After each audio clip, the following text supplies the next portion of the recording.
The strength of a nation's currency is based on the strength of that nation's economy. And the American economy is by far the strongest in the world.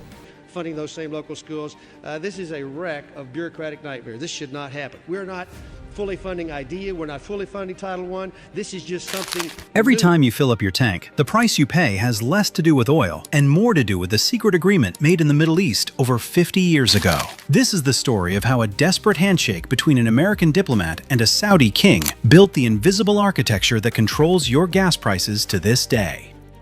To understand how we got here, we need to go back to 1944. World War II was still raging when delegates from 44 nations gathered at the Mount Washington Hotel in Bretton Woods, New Hampshire. Their mission was to design a new global monetary system from scratch, and America held the winning hand. The United States possessed 2/3 of the world's gold reserves, and that kind of dominance doesn't ask for permission, it dictates terms. The agreement was straightforward. Every participating country would peg its currency to the US dollar, and the dollar would be convertible to gold at a fixed rate of $35 per ounce. The New York Times reported at the time that the American dollar thus obtains international recognition, on paper as in fact, as the world currency. That's why the US dollar became the world reserve currency, not because of some abstract financial theory, but because in 1944, America had the gold and everyone else needed stability.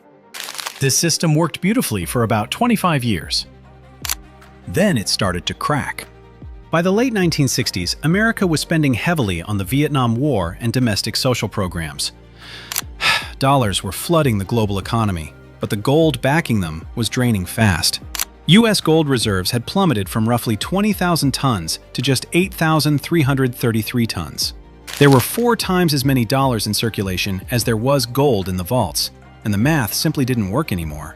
$35 for an ounce of gold was a fair price in 1944, but by 1971, the dollar was wildly overvalued. So on August 15, 1971, President Richard Nixon went on television and did something no one thought possible. He severed the dollar's link to gold entirely. Just like that. No congressional vote, no international consultation. The last remnant of the gold standard was gone. Treasury Secretary John Connally captured the moment perfectly when he told foreign finance ministers, "The dollar is our currency, but it's your problem." Now here's the crisis this created. If the dollar is no longer backed by gold, why should the rest of the world keep using it? Why should it remain the world reserve currency? That question went from theoretical to urgent in October of 1973. Egypt and Syria launched an attack on Israel, sparking the Yom Kippur War. And when the United States moved to resupply the Israeli military, Arab members of OPEC responded with a devastating oil embargo. Petroleum exports to the US were banned, production was slashed, and the price of oil quadrupled, jumping from about $3 a barrel to nearly $12. American consumers watched retail gasoline prices surge 40% in a single month. Gas lines stretched for blocks, and the world's most powerful economy was being brought to its knees by an energy weapon it couldn't counter. This is where Henry Kissinger enters the picture. Kissinger, Nixon's Secretary of State, understood that America faced a twin crisis. The dollar had lost its gold anchor, and now oil-producing nations had demonstrated they could weaponize energy. The solution to both problems was sitting under the Saudi desert. In June of 1974, the US and Saudi Arabia established a joint commission on economic cooperation. But the real deal happened behind closed doors later that year, brokered by Treasury Secretary William Simon and his deputy, Jerry Parsky. The arrangement was never codified in a public treaty. What emerged was something more durable than a formal agreement, a mutual understanding grounded in convergent self-interest so powerful it didn't require legal enforcement. The terms were elegant in their simplicity. The United States would provide Saudi Arabia with military protection and advanced weapons systems. In return, Saudi Arabia would invest its enormous oil revenues into US Treasury securities. And critically, oil would be priced and sold in dollars. By 1975, every single OPEC nation had agreed to price their oil in dollars and hold their surplus proceeds in US government debt.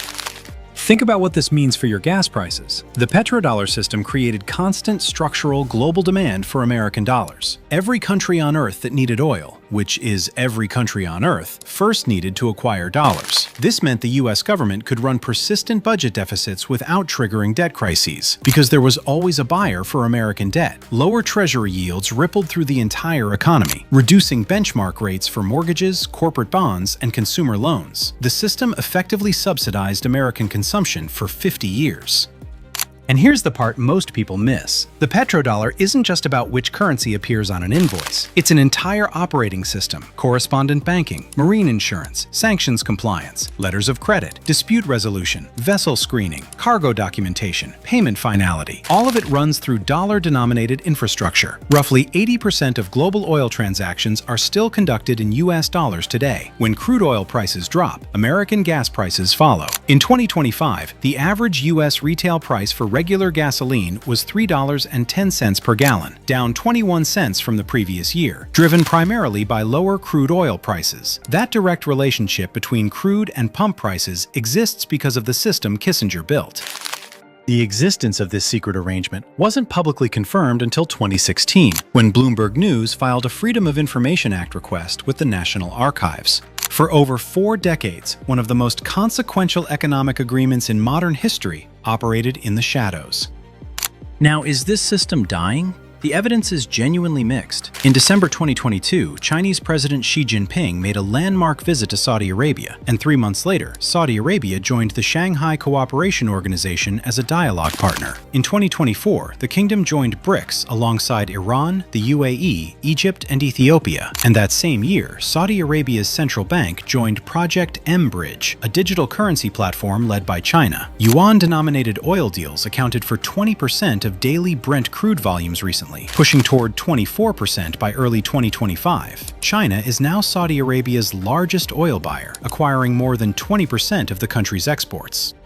But full de-dollarization faces enormous obstacles. The Saudi riyal has been pegged to the US dollar since the 1980s, which means the Saudis need dollars to back their own currency. As of September 2024, Saudi Arabia held around $144 billion in US Treasuries, up nearly $27 billion year over year. And despite all the headlines about BRICS and the petroyuan, the dollar still comprised nearly 57% of global foreign exchange reserves in late 2025, far ahead of the euro at 20% and the Chinese renminbi at under 2%. As one energy analyst put it bluntly, nobody can replace the US dollar. Here's what matters for you, the person standing at the pump watching the numbers climb. Gold was fixed at $35 an ounce in 1944, and today it trades above $3,000. That's a decline in the dollar's purchasing power of more than 98% over 5 decades. The petrodollar system didn't prevent that decline, it managed it. It created a world where American consumers could access relatively affordable energy, where the US government could borrow at rates no other nation enjoys, and where a gallon of gas costs $3 instead of $13.